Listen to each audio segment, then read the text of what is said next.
వాస్తు శాస్త్రంలో గృహ వాస్తులో మనం ద్వార విధానం తెలుసుకుందాం. ద్వారం అంటే మీకు సింహద్వారం కావచ్చు, లేదంటే వేరే ద్వారాలు ఏవైనా. మనకి గృహంలో కట్టే ద్వారాల గురించి ప్రాచీన గ్రంథాల్లో ఏం చెప్పారు, ఎలా చెప్పారు, వాటి యొక్క రూల్స్ ఏంటి, సూత్రం ఏంటని తెలుసుకుందాం ఇప్పుడు మనం. ప్రాచీన గ్రంథం చూసినట్లయితే అనేక చాప్టర్స్లో మీకు ద్వార విధానం చెప్పడం జరిగింది. చాలా ముఖ్యమైన చెప్పడం జరిగింది. ఇది వాస్తులో అత్యంత కీలకమైన విషయం. గృహంలో కానీ మనం మెయిన్ డోర్ పెట్టడం అన్నది అత్యంత బలమైన కీలకమైన అంశం. అయితే ప్రాచీన కాలంలో మనం ఇప్పుడు ఏదైతే మెయిన్ డోర్ అంటున్నామో, సింహద్వారం అంటున్నామో, వాళ్ళు ముఖద్వారం అని, మహాద్వారం అని అలా పిలిచేవారు. అలాగే ద్వారాలు 3 రకాల ద్వారాలు చెప్పడం జరిగింది గ్రంథాల్లో గృహానికి సంబంధించి. ఒకటి ముఖద్వారము, 2 ఉపద్వారము, 3 జలద్వారము. ముఖద్వారం, మహాద్వారం మెయిన్ డోర్, వాడు మనం పిలుచుకునే మెయిన్ డోర్ అని చెప్పారు. అది ఎక్కడ పెట్టాలి, ఎలా పెట్టాలి విధానం చెప్పారు. తర్వాత వాడి కొలతలు ఏంటి, అలంకారం గురించి కూడా చెప్పడం జరిగింది. రెండోది ఉపద్వారం అంటే సెకండరీ డోరు, అంటే చిన్న ద్వారం. మీకు మనం పెద్ద పెద్ద ఇల్లు ఉన్నప్పుడు మీకు మెయిన్ డోర్ ఉన్నట్టు కాకుండా పక్కన చిన్న ద్వారాలు పెట్టేవారు. అంటే పని వాళ్ళు తిరగటాలు కానీ, ఇంకోటి కానీ, వేరే అవసరాల రీత్యా చిన్న ద్వారాలు వేరే దిశలో కూడా ఉపద్వారం ఉంటుంది. చిన్న ద్వారం ఉంటుంది. పెద్ద ద్వారం మెయిన్ డోర్ కంటే చిన్నగా ఉంటుంది. అది వాటికి కూడా ఎక్కడ పెట్టాలి ఏంటి క్లియర్గా చెప్పడం జరిగింది. తర్వాత మూడవది మీ ఉపద్వారంలోనే ఇంకోటి ఉంది. మీకు ఉపద్వారంలో చిన్న ద్వారం కావచ్చు, అది సెకండరీ డోర్ అంటాం. అది కాకుండా మీకు ప్రాచీన కాలంలో మీకు పెద్ద పెద్ద వాళ్ళ ఇళ్లలో ఏమంటారు వాటిని అండర్ గ్రౌండ్ ద్వారాలు ఉండే. ఏదో మనకి యుద్ధం వచ్చినప్పుడు తప్పించుకోవడం కోసం మీకు భూగర్భ ద్వారాలు కూడా ఉండేవి. వాటిని కూడా ఉపద్వారం పిలిచారు కొన్ని గ్రంథాల్లో. కొన్నిట్లో ఉపద్వారంగా చెప్పడం, సెకండరీ డోర్ కింద చెప్పడం జరిగింది. తర్వాత మీకు ఇంకోటి జలద్వారం అని ఒకటి చెప్పారు. జలద్వారం నథింగ్ బట్ డ్రైనేజ్ ద్వారం. డ్రైనేజ్ పాతకాలంలో గృహంలో ఉండే నీళ్లు పోవడం ఒక డ్రైనేజ్ డోర్ పెట్టేవారు. దాన్ని జలద్వారం అన్నారు. డ్రైనేజ్ డోర్ అది అంతకనేం కాదు. వాళ్ళంటే మనం అండర్ గ్రౌండ్ పైపులు పెట్టేసి డ్రైనేజ్ ఇస్తున్నాం కాబట్టి ఆ ద్వారంతో మనకు పని లేదు. ముఖ్యంగా ఈ 2 ప్రధాన ద్వారం, ఉపద్వారం. అయితే ప్రధాన ద్వారానికి సంబంధించేసి మనకు 3 సూత్రాలు చెప్పారు ప్రాచీన గ్రంథాల్లో ముఖ్యంగా. అయితే 3 కూడా ఒకటే కానీ 3 రకాలుగా చెప్పారు. వాటి గురించి తెలుసుకుందాం మనం. అసలు ప్రధాన ద్వారం ఎలా పెట్టాలి, ఎక్కడ పెట్టాలన్న దాని గురించి చెప్పారు 3 సూత్రాలు. అది ఫస్ట్ది ఏంటంటే లెఫ్ట్ ఆఫ్ సెంటర్ లైన్ చెప్పారు. లెఫ్ట్ ఆఫ్ సెంటర్ లైన్ అంటే మీకు గృహం మధ్యలో నిలబడి మీరు ఇప్పుడు ఇదంతా కూడా మధ్యలో నిలబడిన విధంగానే చెప్పారు వాళ్ళు చెప్పే విధానం. లెఫ్ట్ ఆఫ్ సెంటర్ లైన్ గృహానికి మనం మధ్యలో ఒక సెంటర్ లైన్ గీసుకున్నట్టయితే ఇంటికి కానీ స్థలానికి కానీ ఈ మధ్యలో నిలబడి ఇప్పుడు తూర్పు వైపు ద్వారం పెట్టాలనుకోండి, తూర్పు వైపు ఆ సెంటర్ లైన్కి లెఫ్ట్ సైడ్ పెట్టాలి. నేను మధ్యలో నిలబడి స్థలం మధ్యలో నిలబడి తూర్పు వైపు చూస్తూ సెంటర్ లైన్ లెఫ్ట్ సైడ్ పెట్టాలి. అంటే ఉత్తరం వైపుకి, అంటే ఈశాన్య వైపు పెట్టాలి. అంటే ఈశాన్యం దాకా వెళ్ళక్కల్లా లైన్కి పక్కనే లెఫ్ట్ సైడ్ పెట్టాలని సూత్రం. అదే మీకు దక్షిణ వైపు ద్వారం పెట్టాలనుకోండి, మళ్ళీ మీరు ఇంటి మధ్యలో నిలబడి దక్షిణ వైపు చూస్తూ సెంటర్ లైన్ లెఫ్ట్ సైడ్ పెట్టాలని చెప్పారు. లెఫ్ట్ ఆఫ్ సెంటర్ లైన్ సూత్రం అదే. వెరీ వన్ లైన్ సూత్రం అది. అది మీరు వెస్ట్లో డోర్ పెట్టాలనుకోండి, మళ్ళీ ఇంటి మధ్యలో నిలబడి వెస్ట్ వైపు చూస్తూ ఆ సెంటర్ లైన్ లెఫ్ట్ సైడ్, అంటే మీకు పశ్చిమ నుంచి నైరుతి వైపు కొంచెం వస్తుంది, ఆ డైరెక్షన్లో వస్తుంది centre, left of centre line. అలా మీరు ఉత్తరం డోర్ పెట్టాలనుకోండి, మళ్ళీ ఉత్తరం కొలతను మీరు సగం చేసి దానికి లెఫ్ట్ ఆఫ్ సెంటర్ లైన్ పెట్టాలి. అది ఫస్ట్ సూత్రం. రెండో సూత్రం వచ్చేసరికి మీరు ఏ దిశలో ద్వారం పెట్టాలో ఆ దిశ కొలతని, గృహ కొలతని 9 భాగాలు చేసి 9 భాగాలు చేయాలి. దాన్ని కూడా మళ్ళీ మధ్య నుంచి మనం ఊహించుకోవాలి. ఇంటి మధ్య నిలబడి ఉన్నట్టు ఊహించుకుంటూ కుడి పక్క నుంచి 5 భాగాలు లెక్క పెట్టాలి. దక్షిణ వైపు నుంచి 5, కుడి పక్క నుంచి 5, ఎడమ పక్క నుంచి 3 లెక్క పెట్టాక మధ్యలో ఒక 4వ భాగంలో డోర్ పెట్టాలి. అది సూత్రం, రెండో సూత్రం. సపోజ్ దక్షిణంలో డోర్ పెట్టాలనుకోండి, దక్షిణ దిశలో ఇంటి మధ్య నిలబడి దక్షిణ వైపు చూస్తూ దక్షిణ కొలతను 9 భాగాలు చేసి కుడి సైడ్ నుంచి, రైట్ సైడ్ నుంచి 5 భాగాలు లెక్క పెట్టి, రైట్ సైడ్ అంటే నైరుతి ఉంది అక్కడ అటు చూస్తున్నప్పుడు 5 భాగాలు లెక్క పెట్టాలి. ఎడమ చేతి నుంచి 3 భాగాలు లెక్క పెట్టాలి. ఎడమ అంటే మీకు తూర్పు సైడ్ నుంచి 3 లెక్క పెడితే 4వది ఉంటుంది చూడండి, మొత్తం 9 కదా. ఇటు 5, 3 పోతే 8, ఒక భాగం మిగులుద్ది మధ్యలో, అక్కడ డోర్ పెట్టాలన్న సూత్రం. అలా మీ వెస్ట్ అయినా అంతే. పశ్చిమ తిరగాలి, మళ్ళీ పశ్చిమ కొలతని 9 భాగాలు చేసుకోవాలి. రైట్ సైడ్ నుంచి 5 భాగాలు, అంటే ఉత్తర వాయువు నుంచి 5, ఇటు నైరుతి నుంచి 3 లెక్క పెట్టుకున్నాక 4 భాగాల్లో డోర్ పెట్టాలి. అలాగే ఉత్తరానికి మెయిన్ డోర్ పెట్టాలనుకోండి, మళ్ళీ ఉత్తరం కొలతని 9 భాగాలు చేయాలి. మీకు రైట్ సైడ్ నుంచి 5 భాగాలు లెక్క పెట్టాలి, అంటే ఈశాన్యం నుంచి 5 భాగాలు లెక్క పెట్టాలి.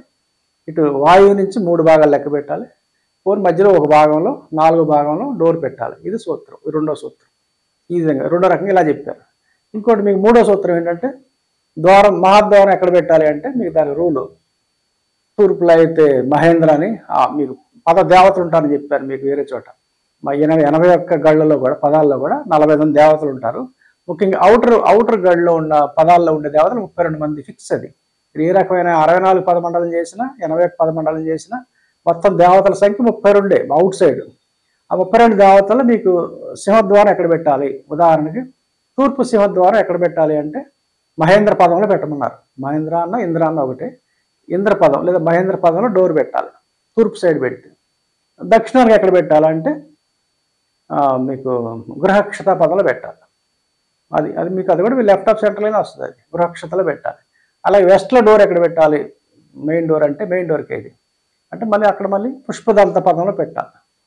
పుష్పదంత పదం. అలాగే ఉత్తరాది డోర్ పెట్టాలి అంటే అది కూడా మీకు బల్లాట పదంలో పెట్టమని చెప్పారు. బల్లాట. ఇలా మొత్తం 4 ప్రధాన దిశల్లోనూ 4 ద్వారాలు పెట్టే విధానం చెప్పారు. 3 సూత్రాలు చెప్పారు. 3 కూడా ఒకటే, చెప్పిన రూల్ విషయం ఒకటే, 3 విధాలుగా చెప్పారు. మరి 3 ఎందుకు చెప్పారంటే 3 ఎలా ఉపయోగపడతాయి అంటే ఫర్ ఎగ్జాంపుల్ చిన్న ఇల్లు ఉందనుకోండి, ఒకటి చిన్నది సింగిల్ బెడ్రూమ్ సైజ్ ఇల్లు అనుకోండి, దాని కొలత 18 అడుగులు ఉందనుకోండి, ఒక ఇల్లు 18 feet by 18 feet ఇల్లు ఉందనుకోండి, దాన్ని 9 భాగాలు చేస్తే ఎన్ని వస్తాయి? ఒక పదానికి భాగానికి 2 అడుగులు వస్తాయి. మనం పెట్టే మెయిన్ డోర్ 3.5 అడుగులు పెడుతున్నాం ప్రస్తుత రోజుల్లో. అంటే మీకు ఒక పదంలో దాటి 2 పదాల్లోకి వెళ్ళిపోద్ది. అది అలాంటి చోట ఇబ్బంది అవుతుంది కాబట్టి మీకు పెట్టుకోవడం డిసైడ్ చేయటం లెఫ్ట్ ఆఫ్ సెంటర్ లైన్ సూత్రం పాటించవచ్చు. ఈజీ. అప్పుడు 18 అడుగులు సెంటర్ చేసేసి మీరు దాన్ని లెఫ్ట్ సైడ్ పెట్టేసుకుంటే ఆ పదాల్లో వచ్చేస్తుంది. ఆ సూత్రం అక్కడ పనిచేస్తుంది. అలాగే మీకు ఇంకొంచెం పెద్ద ఇల్లు అనుకోండి, మీకు అంటే ఒక పదం 4 అడుగులు అలా ఉందనుకోండి, 36 feet అలా ఉందనుకోండి, అవి ఉన్నట్టయితే అప్పుడు మీరు 9 భాగాలు చేస్తే ఒక్కొక్క పదం మీకు 4-5 అడుగులు ఉంటుంది సుమారుగా.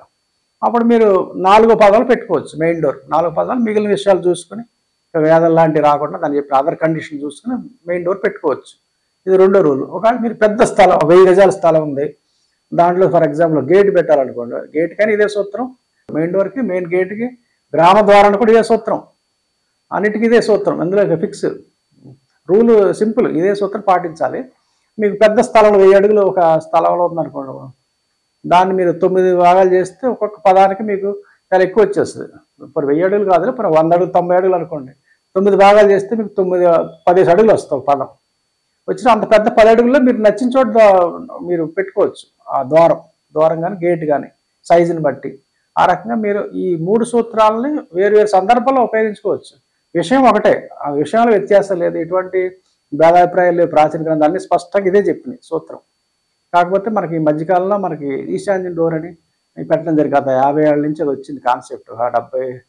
60s నుంచి వచ్చింది, 50s నుంచి. అంటే అంతకుముందు శాస్త్రం బాగా పతనమైనప్పుడు ఈ కొత్త సిద్ధాంతం పట్టుకొచ్చారు. ఆధునికులు పరిశోధన చేసి ఈశాన్యం దగ్గరగా ఉంటాం మంచిని చెప్పేసి, ఉత్తరం అయితే ఉత్తర ఈశాన్యం దగ్గర ఉంటామని చెప్పేసి, దక్షిణాగ్నేయం ఉండాలని చెప్పి, పశ్చిమ వాయువు అని చెప్పి ఉచ్చ స్థానం అన్నది ఒక కాన్సెప్ట్ వచ్చింది. అయితే ఆ కాన్సెప్ట్ ఫాలో అయినప్పుడైతే ఫస్ట్లో చెప్పిన డోరే శాస్త్రం దూరంగా ఉంటుంది తప్ప మిగిలిన దగ్గరగానే ఉంటాయి. పెద్ద వ్యతిరేకం కాదు. ఏమీ లేనప్పుడు ఆ శాస్త్రం వచ్చింది.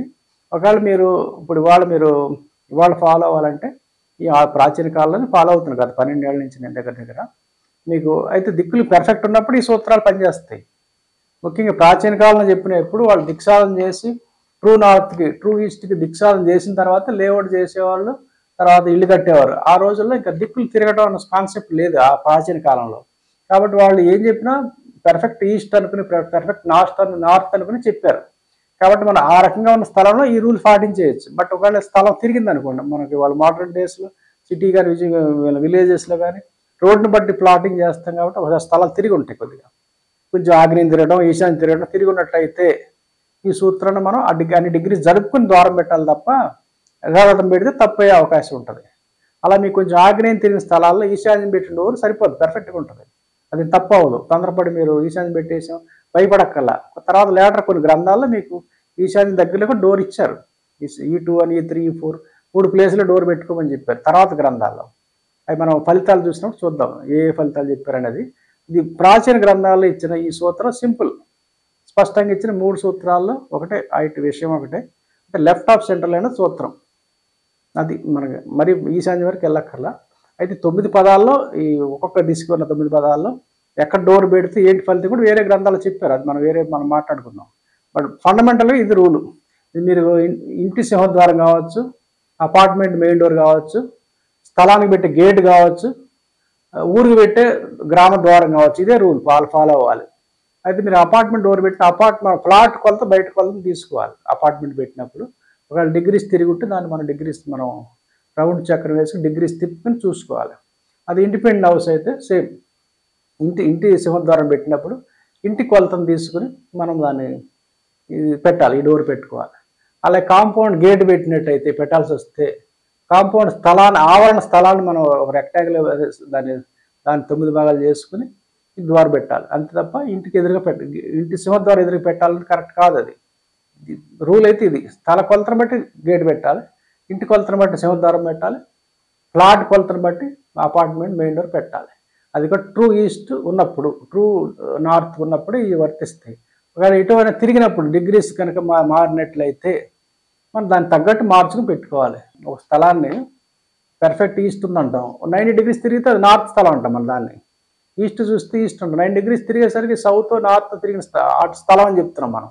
అంటే డిగ్రీస్కి మీనింగ్ ఉంది అక్కడ. అదే 45 degrees తిరిగితే ఇది దిక్కు తిరిగిన స్థలం అంటున్నాం. మరి 10-20 degrees తిరిగినప్పుడు ఎందుకు తిరగదు? అది దానికి తగ్గట్టు డోర్ పెట్టుకోవడం అనేది తెలివైన పని నా అభిప్రాయం. అలాగే మీకు ఉపద్వారం వచ్చేసరికి సెకండరీ డోర్కి ఈ ప్రధాన దిశల్లో పెట్టి ద్వారం దగ్గర చెప్పి పెట్టచ్చు, అవి కాబట్టి అటు పక్కన కూడా పెట్టుకోవచ్చు అని చెప్పారు. ఇంకా అది ఈశాన్య ద్వారం ఏమైనా పెట్టున్నట్టు ఉపద్వారం ప్లేస్ అవుద్ది. అది పెద్ద దోషమే వచ్చేది. ఒకటి పొరపాటు దిక్కులు గుండి కూడా ఈశాన్యం పెట్టినా కూడా పైగా మీకు ఇంటి షేప్ని బట్టి ఆ ద్వార ఫలిత ఆ ప్లేస్ కూడా మారుతాయి. మళ్ళీ పర్ఫెక్ట్ రెక్టాంగిల్ ఉంటే 20-40 ఇల్లు ఉందనుకోండి ఎవరిదన్నా, అలా ఉన్నట్లయితే మళ్ళీ ఆ డోర్ మీరు ఈశాన్యం పెట్టింది ఈ సెంటర్లో ఉండాల్సిన ఈశాన్యంకి వెళ్తే కానీ ఆ ప్లేస్ రాదు, రైట్ ప్లేస్ రాదు. అలా చూసుకుని పెట్టుకోవాల్సి ఉంటుంది. తొందరపడి మనం ఎక్స్ట్రాక్ట్ తీసుకుంటాక లేదు. అంటే ఇది ఓరియంటేషన్ ఆధారంగా, ఇంటి యొక్క షేప్ ఆధారంగా, అది స్క్వేర్ లాగా ఉంటే ఒకలా వస్తాయి ఆ పదాలు, మీకు రెక్టాంగిల్ అయితే ఒకలా వస్తాయి, దిక్కులు తిరిగినప్పుడు ఒకలా వస్తాయి అని చూసుకుని పెట్టుకోవాలి సింహద్వారం అనేది. ప్రాచీన గ్రంథాలు ఇచ్చిన రూల్స్ పర్ఫెక్ట్ దిక్కు అని అనుకుని ఊహించి ఈ ఫలితాలు ఇలా విధానం చెప్పారు. ఇంకా అలాగే మీకు ఉపద్వారాన్ని కూడా అనేక ప్లేస్లు ఇచ్చారు. ముఖ్యంగా మరీ నైరుతి మరీ వాయువ్యం కాకుండా అన్ని ప్లేస్లు ఉపద్వారానికి స్థానాలు ఇచ్చారు 20 గ్రంథాల్లో. అంటే అవసరం ఇచ్చి పెట్టుకోవాలి, కంపల్సరీ పెట్టాలని కాదు. ప్రధాన ద్వారాన్ని కంపల్సరీ ఇచ్చారు రూల్ ఇలా ఉన్నాయి. ఉపద్వారాలు మాత్రం ఎన్ని కావాలో దాన్ని పెట్టుకోవచ్చు అని ఇంటి సైజుని బట్టి వాటికి అన్ని స్థానాలు ఇంచుమించు కొంచెం నైరుతి వదిలేశారు కొన్ని ప్లేసులు తప్ప మ్యాక్సిమం ప్లేసుల్లో ఉపద్వార స్థానాన్ని ఇచ్చారు.